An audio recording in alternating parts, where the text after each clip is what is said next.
Welcome to the Slop Farm. Enjoy the video. You start with required access and two-factor authentication because the dashboard enforces permissions. Sign in, then pick the correct business manager. This ensures you see only relevant pages and add accounts. Next, confirm the pixel and catalog are connected. That's the data backbone. Once done, select the workspace and enable the relevant filters so you don't import unrelated assets. This gets you to the point where the dashboard can surface performance metrics and control settings immediately. Now you configure tracking and metrics so reports are meaningful. Map pixel events to conversion goals. This lets you measure what matters and compare campaigns accurately. Then build custom columns and apply breakdowns and date ranges to segment performance. This reveals trends.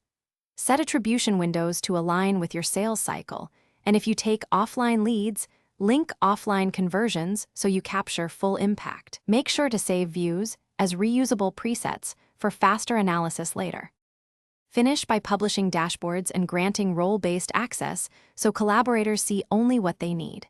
Schedule automated exports, set alerts for threshold breaches, and pin key charts to the home view for quick checks.